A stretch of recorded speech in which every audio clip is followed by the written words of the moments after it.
Mateus 6, 22. A candeia do corpo são os olhos, de sorte que, se os seus olhos forem bons, todo o teu corpo terá luz. Verso 23. Se, porém, os teus olhos forem maus, o teu corpo será tenebroso. Se, portanto, a luz que há em ti são trevas, quão grandes serão tais trevas? Feche seus olhos neste momento. Senhor nosso Deus e Pai, em nome de Jesus, que tenhamos a sensibilidade nessa noite de ouvir a Tua palavra e a voz do Teu Espírito. Que possamos nos fortalecer na Tua palavra, nos apegar às Tuas promessas e termos um entendimento que 1000 cairão ao nosso lado, 10.000 à direita, mas nós veremos, mas não seremos atingidos. Continua conosco nessa caminhada, ó Deus. É o que nós te pedimos pelo poder do nome de Jesus. Amém. Glória a Deus. Eu quero tratar hoje com vocês esse texto, e ele diz que a candeia, ou seja, a lâmpada do corpo, elas são os olhos. E o texto diz: se os seus olhos forem bons, todo o teu corpo andará na luz. Se os teus olhos forem maus, todo o teu corpo será tenebroso. Nós vamos tratar a candeia como a luz, nós vamos tratar os olhos como a mente, e nós vamos tratar o corpo como a vida. Ou seja, se eu tivesse que reformular esse texto, eu diria: se a sua mente for iluminada, a sua vida será levada para um outro patamar. Nós vamos conversar um pouco sobre isso, sobre a maneira de enxergar as coisas, porque o texto não está falando de uma visão física do nosso globo ocular. Se o texto dissesse que os nossos olhos, se os olhos forem bons, a nossa vida, ou seja, o nosso corpo andará na luz. Bastava um óculos com uma lente para melhorar a sua visão, e isso resolveria seu problema. Se o seu problema fosse conjugal, bastava colocar um óculos que lhe oferecesse uma boa visão do seu parceiro, do seu companheiro. Se a sua dificuldade fosse entender seus filhos, bastava colocar uma lente apropriada para a leitura dos filhos. Se a sua dificuldade fosse com as coisas que estão perto, bastava, colocar uma lente para perto, para longe, uma lente para o sol. Se o texto estivesse falando dos nossos olhos simplesmente, bastava colocar uma lente apropriada e teríamos então uma visão nítida, correta, equilibrada do ambiente que estamos enfrentando, os desafios. Porém, não é isso que a Bíblia está dizendo. Quando a Bíblia vai falar se os seus olhos forem bons, na verdade, ela está falando da nossa mente. O texto diz: quando as pessoas têm a mente iluminada, quando são pessoas esclarecidas e abertas, quando são pessoas que conseguem enxergar as coisas num ambiente que não seja unilateral, quando consegue ter uma visão, não simplesmente do que a pessoa está fazendo, mas procurar entender por que a pessoa está fazendo, por que a pessoa está falando, por que a pessoa está se comportando daquele jeito. Isso é algo que vai além dos olhos. Quando o texto diz, os nossos olhos, eles são a candeia do corpo. Quando nós olhamos para o Salmo 119, verso 105, nós podemos entender isso: pastor, então como é que eu posso trazer luz para a minha mente? Porque me parece que a proposta é o seguinte: ilumine a sua mente, e uma mente iluminada levará ações para a sua vida.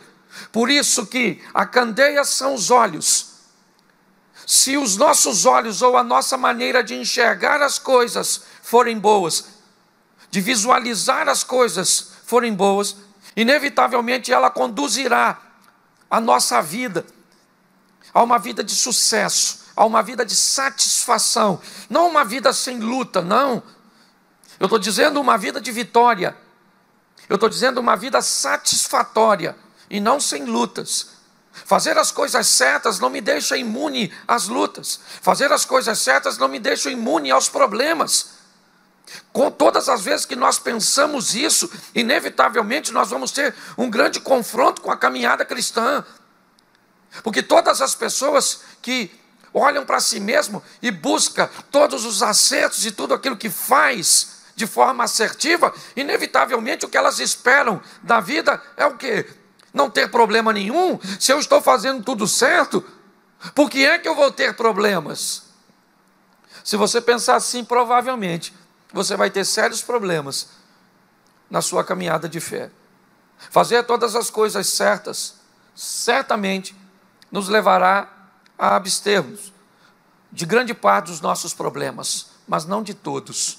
Por mais esperto e hábil que você seja, por mais assertivo que você seja para realizar algumas tarefas em algumas áreas, ainda assim você terá problema. Crie seus filhos da melhor maneira possível e saberá que algum tipo de problema ele vai te dar.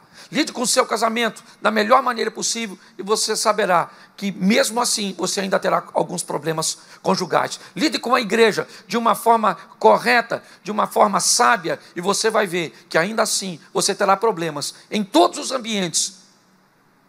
Sermos assertivos e fazermos as coisas certas nos livrarão dos grandes problemas, mas não de todos.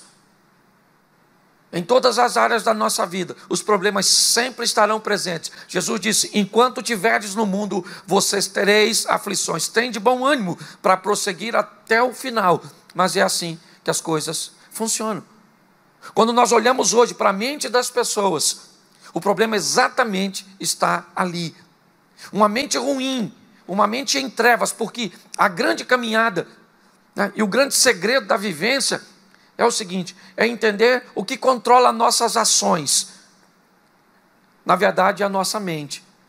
O que vai levar o nosso corpo ou a nossa vida para uma vida de sucesso ou uma vida de fracasso são as nossas ações. A lei que foi deixada para nós é a lei da semeadura. Deus não se deixa escarnecer.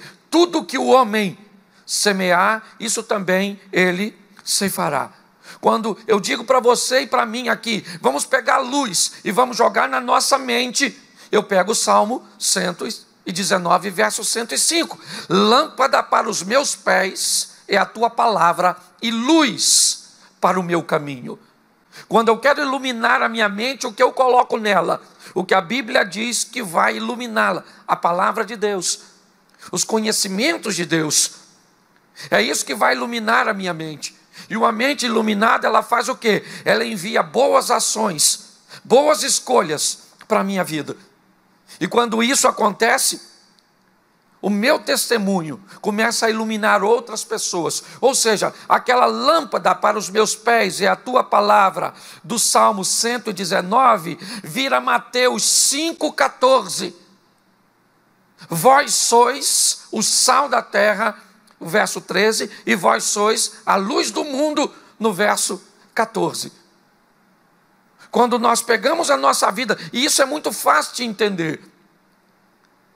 Deixa eu te dar uma explicação, eu gosto de facilitar o máximo possível. Uma mente boa, saudável, ela vai conduzir a nossa vida a uma vida boa. Uma mente ruim e contaminada vai conduzir a nossa vida a um estilo de vida ruim. E é fácil. Pense comigo. Se você olhar para um caminhão carregando no almoxarifado de uma empresa madeira compensado, parafuso, espuma, tecido, verniz e lixa.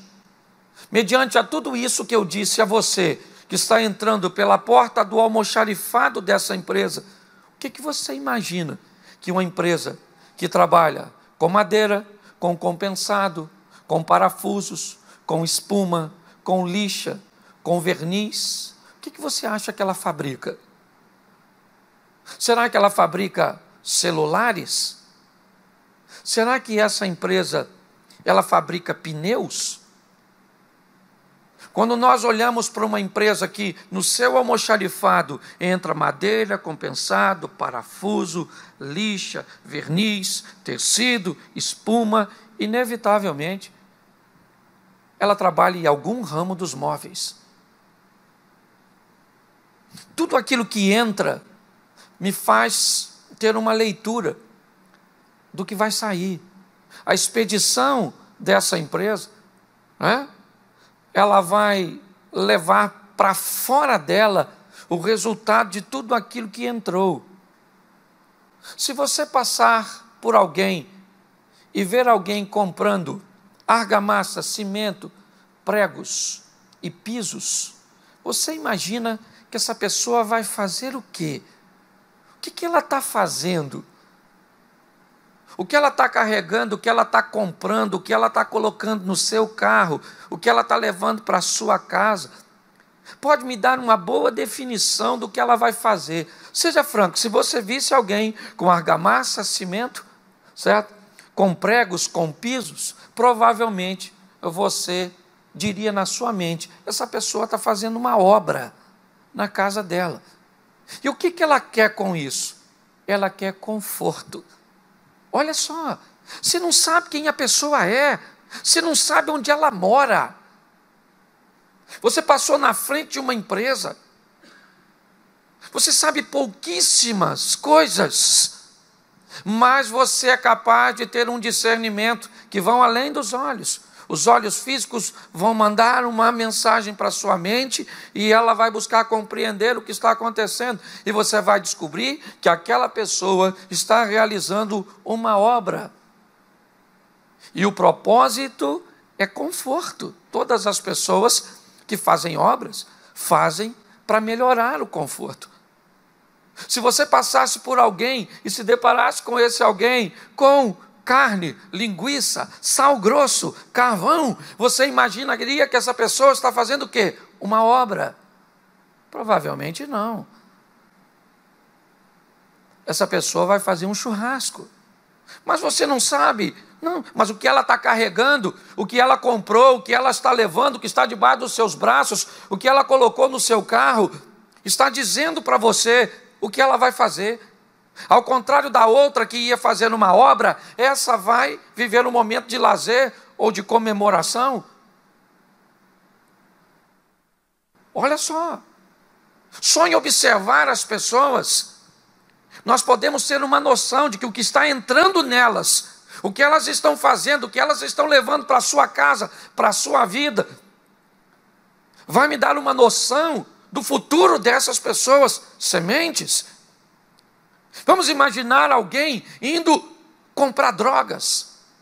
Então vamos lá, o indivíduo foi uma boca de fumo para comprar drogas, o que ele vai fazer? Um churrasco? Não, ele vai se dopar. Qual é seu propósito? É alimentar seu vício. Quando nós olhamos, e é essa a grande questão, quando nós olhamos para as pessoas e olhando para nós mesmos e vemos as nossas literaturas, os nossos grupos de redes sociais, os nossos amigos, na verdade nós estamos apresentando para o mundo quem somos nós. Nós estamos oferecendo uma informação. Ah, mas nem sempre isso é verdadeiro. Sim, é verdade.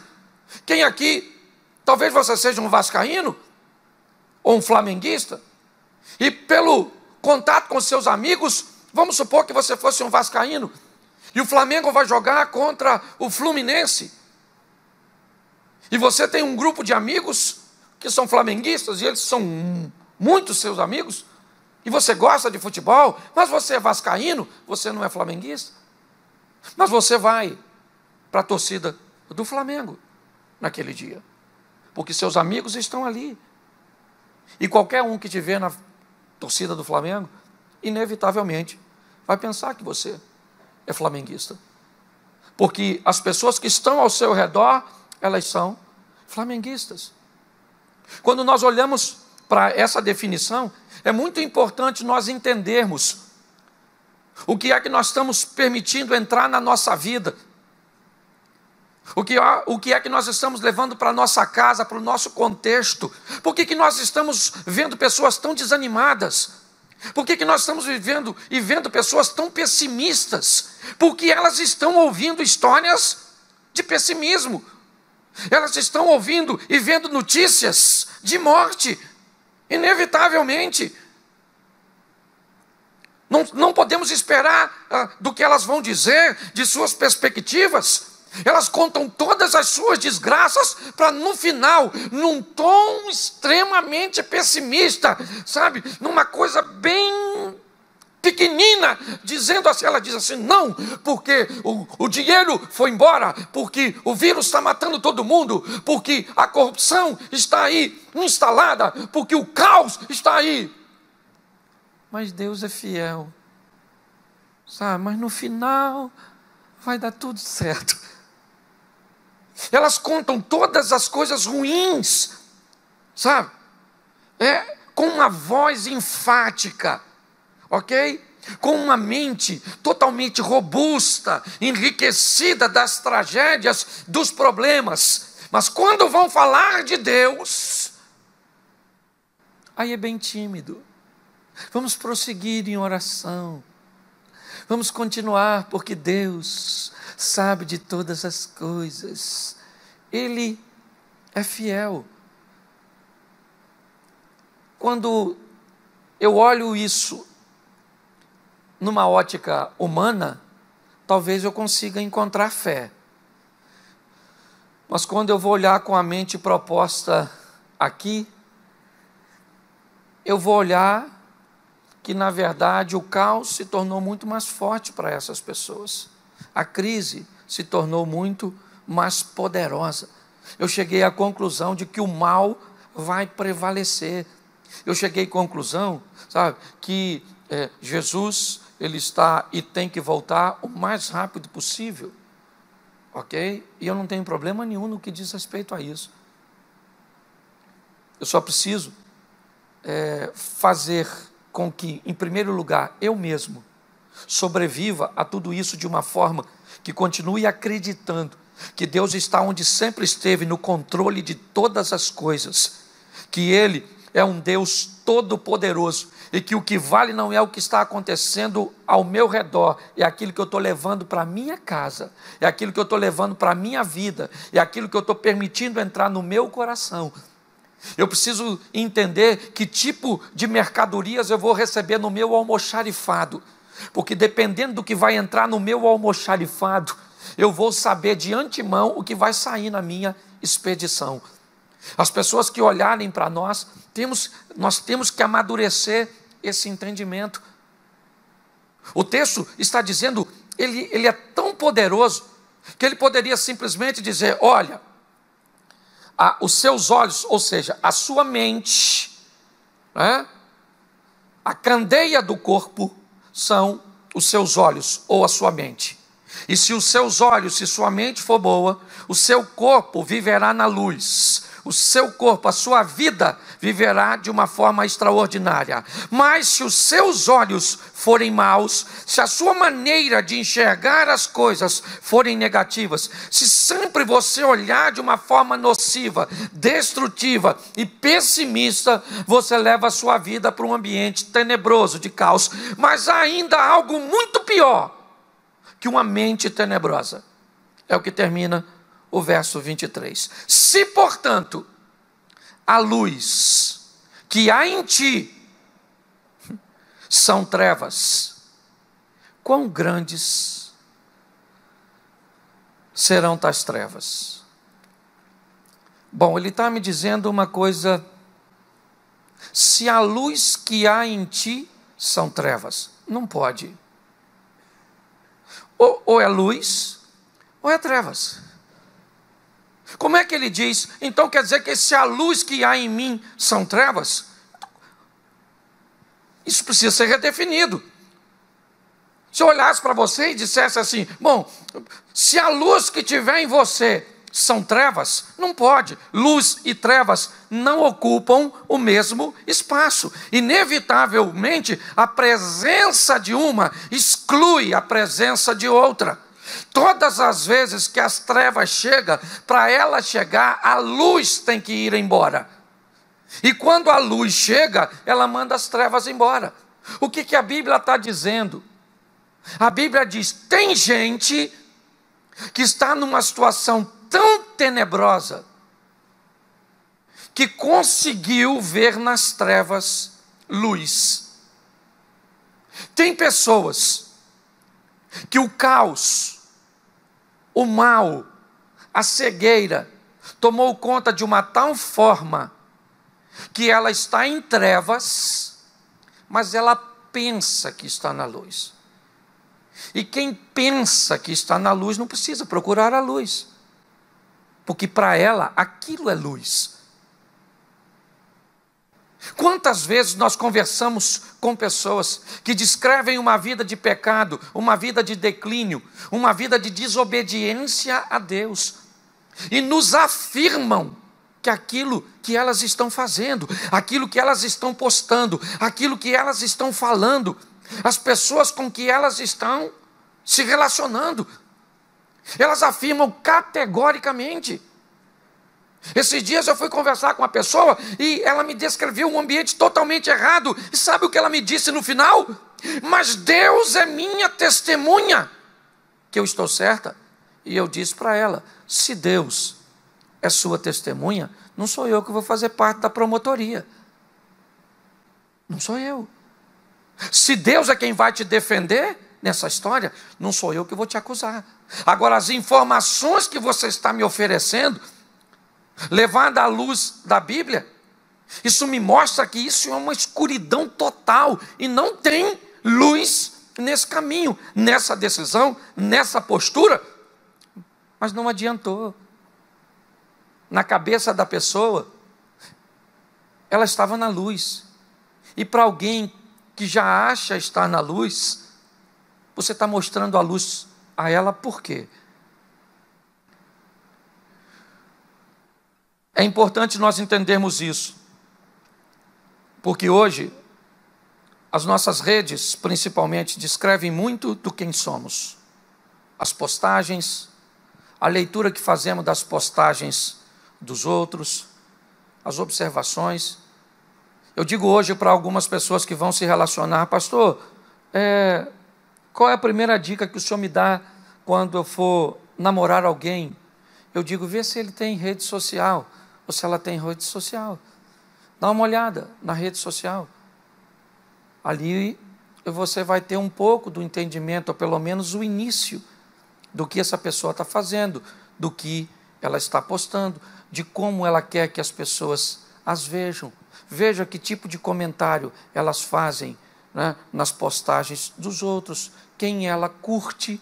Eu, por exemplo, fui saber outro dia desse, eu não sou muito ligado nessa era aí digital, que se eu curtisse alguma coisa, se eu pegasse o meu dedinho e colocasse no coraçãozinho, eu estava mandando uma mensagem para todo mundo que eu estava validando aquilo que eu estava curtindo. E eu não sabia. Para mim, apertar naquilo ali era apenas mostrar para a pessoa que eu tinha visto. Aí alguém me disse, não, pastor, todas as vezes que o senhor aperta, se alguém postou alguma coisa e o senhor apertou no coração, o senhor está dizendo para todo mundo que está vendo que o senhor está validando, que o senhor é participante daquilo, né? E eu passei, basicamente, presto muito atenção naquilo que eu estou fazendo agora. Eu quero que você entenda qual é o grande desafio de nós nos relacionarmos com Deus. Quando nós olhamos Romanos 11:34, ele diz, quem compreendeu a mente desse Deus? Quando Deus vai à casa de Jessé, junto com Samuel, para ungir Davi como rei, é um momento de muito desafio, pois Davi diz a Deus, ou Samuel diz a Deus, como irei eu até Belém, a casa de Jessé, para ungir um novo rei? Se Saul descobrir que eu estou fazendo isso, ele vai me matar. Deus disse a Samuel, toma uma bezerra dentre as vacas em tuas mãos e leva a fazer o sacrifício. Convida Jessé e os seus filhos ao sacrifício e posterior ao sacrifício eu irei lhe dizer o que fazer e você então ungir-me-ás a quem eu te disser. Samuel então vai com o quê? Com seus olhos. É isso. Ele não sabe quem ele vai ungir. Ele vai para a casa de Jessé, conforme Deus orientou. Ele faz todos os procedimentos. E quando chega no momento da apresentação de seus filhos, Jessé traz Eliabe, o primogênito, o mais velho, aquele que tem, que Jessé tem por propósito deixar como líder de toda a sua família. E quando Samuel se depara com o primogênito, um homem forte, era um dos soldados do exército de Saul, ele tinha todos ali os requisitos para ser o rei. Era um homem valente, era um soldado, isso seria muito importante para um rei. Ele era o primogênito, está tudo certinho. Só que quando ele olha, Deus diz para ele assim: não atente para a sua aparência nem para a sua estatura, porque eu o tenho rejeitado. Porque o Senhor não vê como vê o homem. O homem vê o que está diante dos olhos, porém o Senhor olha para o coração. Queria que você entendesse que a Bíblia, ela é toda amarradinha. A Bíblia diz que a palavra de Deus, ela é apta para discernir o que está no coração do homem. A Bíblia diz, porque o verbo, no princípio era o verbo, João, no princípio era o verbo estava com Deus, o verbo era Deus, mas o verbo se fez carne e habitou entre nós, e vimos a sua glória como a glória do unigênito do Pai. Preste atenção no que está acontecendo aqui. Samuel diz assim, 1 Samuel: Deus não vê como o homem vê o que está diante dos olhos, porém Deus olha para o coração. Ninguém olha para o coração com os olhos físicos, mas sim com a mente. Eu li para você Romanos 11:34, quem conhece ou pode conhecer a mente desse Deus? Eu mostrei para você que a Bíblia é apta para discernir aquilo que está no coração do homem. E a Bíblia também nos diz que no princípio era o verbo, e o verbo estava com Deus, e o verbo era Deus. Olha só, a melhor maneira que eu tenho de iluminar a minha mente é encher a minha mente da palavra. Daqui a 2 dias nós fazemos 80 dias lendo a Bíblia. 80 dias. Eu recebi diversas pessoas, entendendo que por ser o ano do reconhecimento, inevitavelmente, colocar as pessoas para ler todos os dias 12 capítulos, é o que tem mantido muitas pessoas de pé nessa campanha e nesse desafio. Mas eu posso garantir a você que mais da metade das pessoas que começaram não conseguiram. Daqui a 22 dias nós vamos terminar. Olhe bem, quando nós olhamos para essa estrutura, o que vemos? Como vamos iluminar a nossa mente? Porque quando eu ilumino a minha mente, ela começa a enviar ações para a minha vida. Ela começa a estabelecer escolhas. Ela começa a criar um ambiente onde inevitavelmente o sucesso e a prosperidade começa a se aproximar de mim. Por quê? Porque se eu vou me relacionar com Deus, vamos lá, os teus caminhos não são os meus caminhos. Os seus pensamentos não são os nossos pensamentos. Eu não vejo como o Senhor vê. A Bíblia me traz a proposta de andarmos com Deus. Bom, legal, extraordinário. Que Deus? Um Deus salvador, que enviou seu Filho para morrer na cruz do Calvário, o herói. E as coisas estão tão ruins, gente, no mundo de hoje, que na minha época, gente má se chamava vilão. Hoje, gente má se chama anti-herói. Olhe bem, hoje, quem vai lutar contra o mocinho, como uma pessoa de bem, trazendo o mal, não é mais vilão. Hoje, ele se tornou um anti-herói. Eu não sei se a sua mente é capaz de entender isso. Mas quando nós olhamos para esses desafios, o que vemos? Um mundo que precisa ser vencido pela presença de Deus em cada um de nós. Eu recebo a luz da palavra, uma luz, que não é uma fogueira, já falei isso aqui diversas vezes. Vamos voltar ao homem primitivo. A vida terminava com o anoitecer. Anoiteceu, o homem tem que se abrigar. porque vem a noite, e com a noite os animais ferozes saem, né? À noite, né? As trevas estabelecem os limites e está tudo bem. Até que o homem descobriu o fogo numa fogueira.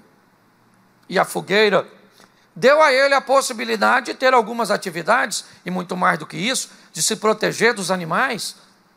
O fogo ali numa fogueira dava a ele 3, 4, 5 metros, ele podia manter algum tipo de atividade ao redor daquela luz. Era muito limitado, mas era o que se tinha, até que ele descobriu uma tocha. E a tocha deu a ele a possibilidade de um pouquinho mais adiante, de iluminar um pouquinho mais longe, 10, 15, 20 metros. O período, né, que a tocha estivesse acesa, ele tinha luz para romper as trevas, mas a tocha não lhe permitia ir muito longe. Então, o combustível apareceu. E o combustível, ele diz que enquanto ele existir, a luz está acesa. Lembra? O fogo arderá continuamente sob o altar. É assim que funciona. Enquanto tivesse combustível, tinha fogo. Sem combustível, o fogo acabava, a luz se extinguia. Hoje, o que vemos ainda nos dias de hoje, pessoas ao redor de fogueiras, extremamente limitadas, e temos que conviver e respeitar a fogueira dessas pessoas.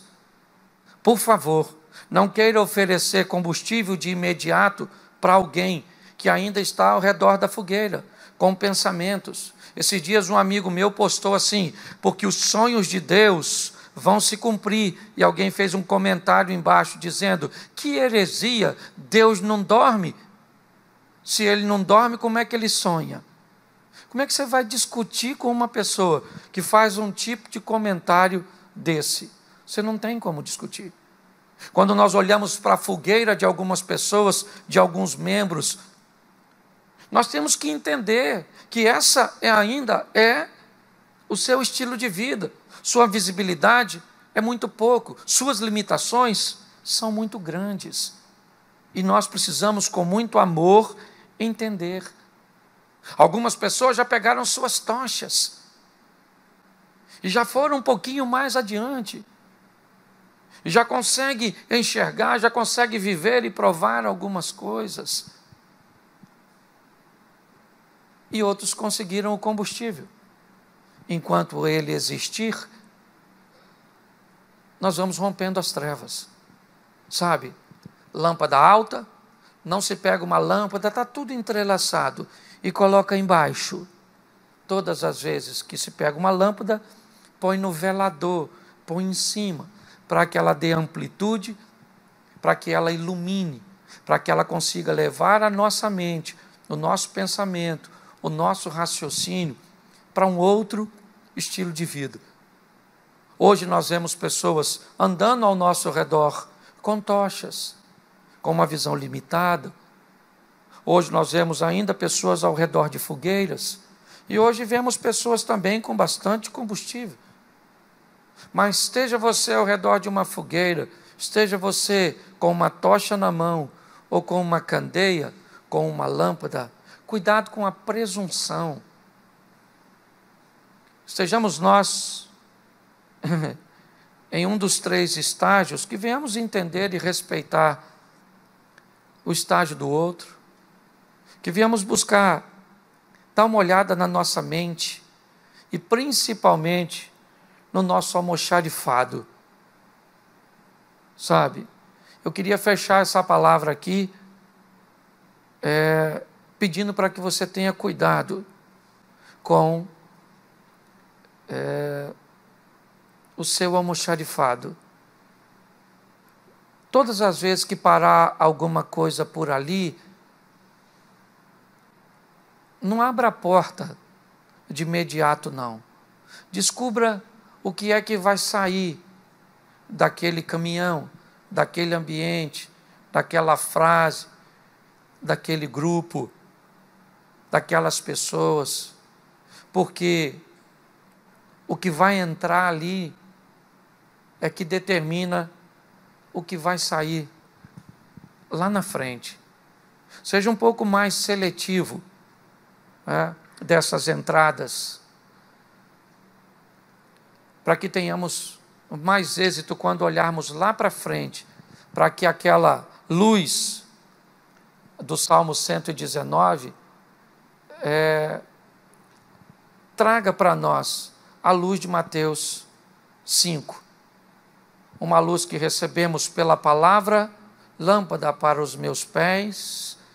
Eu vivi de uma forma tão intensa que aquela luz mudou minha mente levou ações para a minha vida gerou um testemunho esse que me fez luz do mundo, para iluminar a mente de outras pessoas. Eu acho que o grande desafio de todos nós é exatamente esse. Temos um estilo de vida que agrada a Deus. É a brincadeira que sempre fazemos.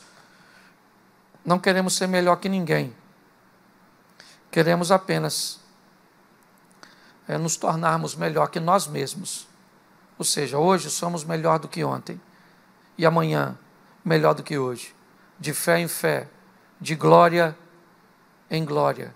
Entendendo que a nossa prova não é de velocidade, mas de resistência. Que Deus possa nos dar condições de vivermos tudo isso. Fiz uma postagem esse dia que dizia, seja a igreja que as pessoas não estão indo, e seja a Bíblia que as pessoas não estão lendo. Eu acho que o que nós precisamos é viver um pouco mais a proposta do Evangelho de Deus, e que Deus nos sustente. Eu quero fechar, e vou fechar já com uma oração.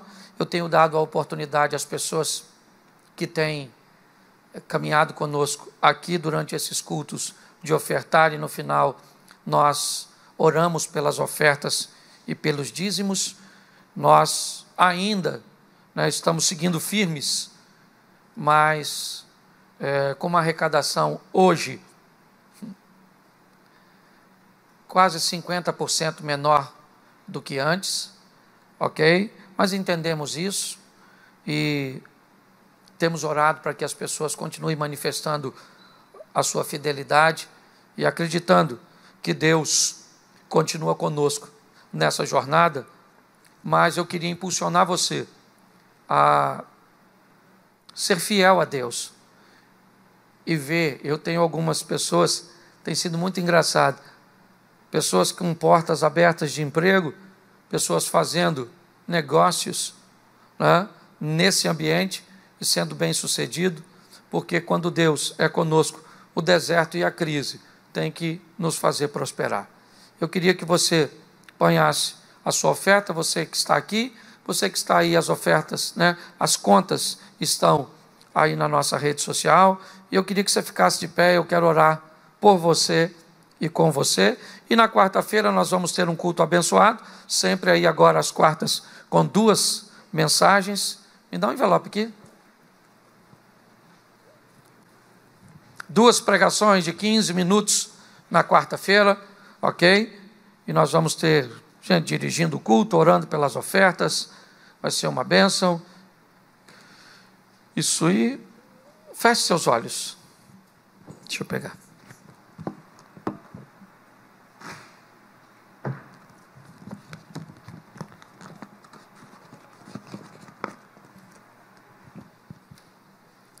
Isso, feche seus olhos.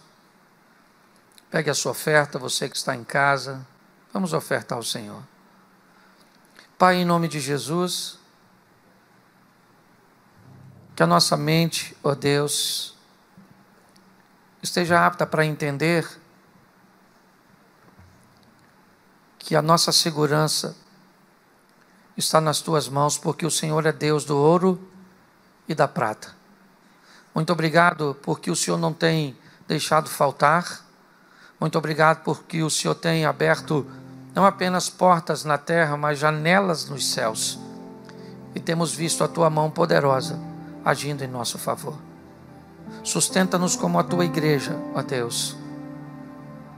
Em nome de Jesus. Prospera a nossa despensa, nos faz comer o melhor desta terra. Abençoamos a fidelidade do teu povo, aqueles que trarão o dízimo aqui à frente, em nome de Jesus. Oh Pai, continua abençoando os teus filhos. Seja conosco, Senhor, nessa caminhada, em o nome de Jesus. Que o grande amor de Deus, o nosso Pai, a graça de nosso Senhor e Salvador Jesus Cristo e as doces consolações do Santo Espírito de Deus seja para com todo o povo do Senhor.